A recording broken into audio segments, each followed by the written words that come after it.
while traveling in Rwanda.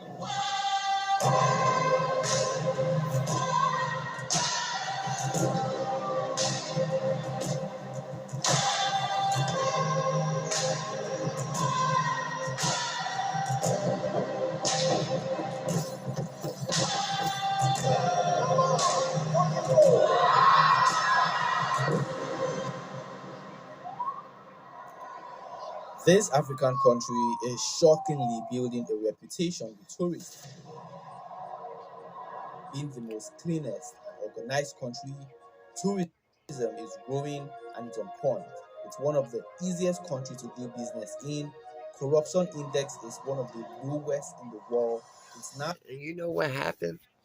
Like, one thing I gotta say, man, is when I think about the story of Rwanda, man, it almost brings tears to my eyes, man, because Rwanda was a country that was deeply tribalized. You know what happened? The Tutsis, Hutsis, they went to war with each other. One side got it was basically ethnic cleansing. And people thought that Rwanda, because of the genocide that happened, that Rwanda would take at least 50 to 60 years to 100 years to rebuild. But you know what happened? Once the president, that's controversial. He's been president for a long time. But hey, every country is different. Some countries require permanent leadership, some countries require elections. But in Rwanda's case, man, Rwandans, and I'm not trying to disrespect anybody or anything like that. I'm just giving you an example because a lot of people don't understand how beautiful Africa is. A lot of people don't understand that Africa is no longer the same way it was 30, 40 years ago. See, the people from Rwanda, they came back. They came back.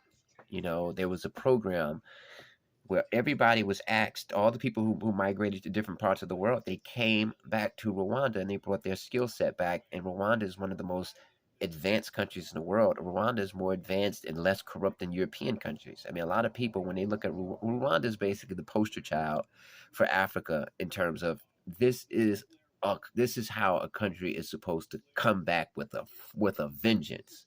And Rwanda is not playing any games. Rwanda has a lot of great tourism because they got these great, they got all these beautiful animals. And it's basically becoming the Singapore of Africa.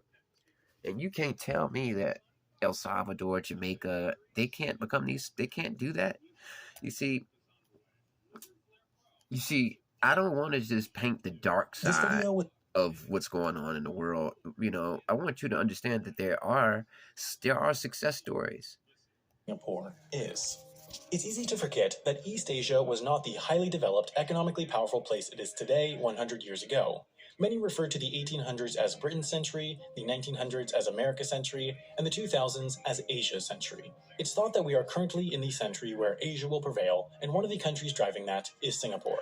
Singapore sits at the top of all the indicators, not just for Asia, but the world.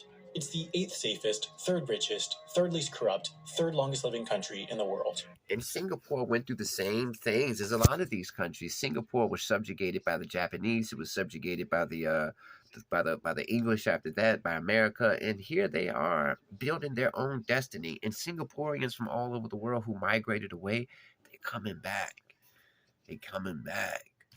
You understand? And when they come back, guess who's coming back? Doctors, engineers, judges, lawyers.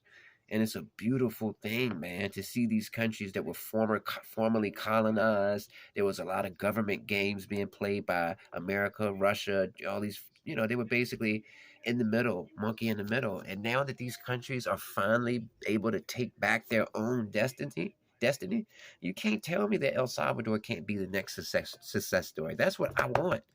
I want to hear that story about, yeah, all the El Salvadorian migrants are coming back. El Salvador is now the leading the leading technological producer in Central America. Costa Rica is actually producing this. That's what I want to see.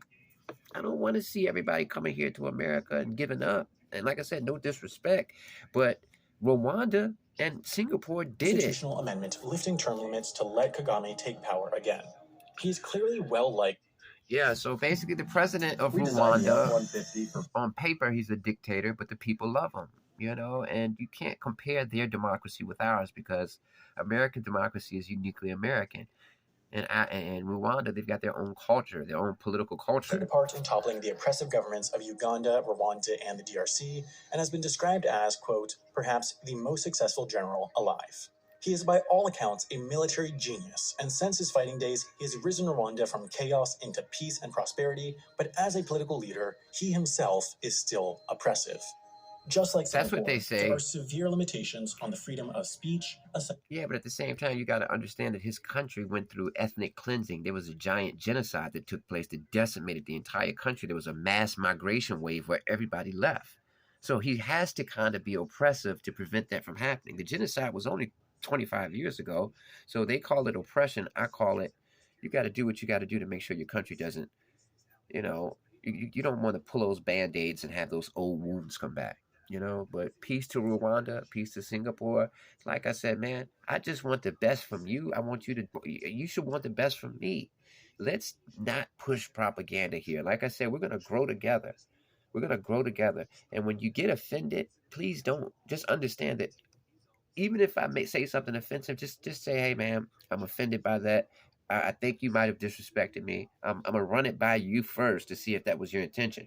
Then I'll tell you, no, I'm not trying to disrespect you. This is a disrespect-free zone. Here we are allowed to think with no restrictions.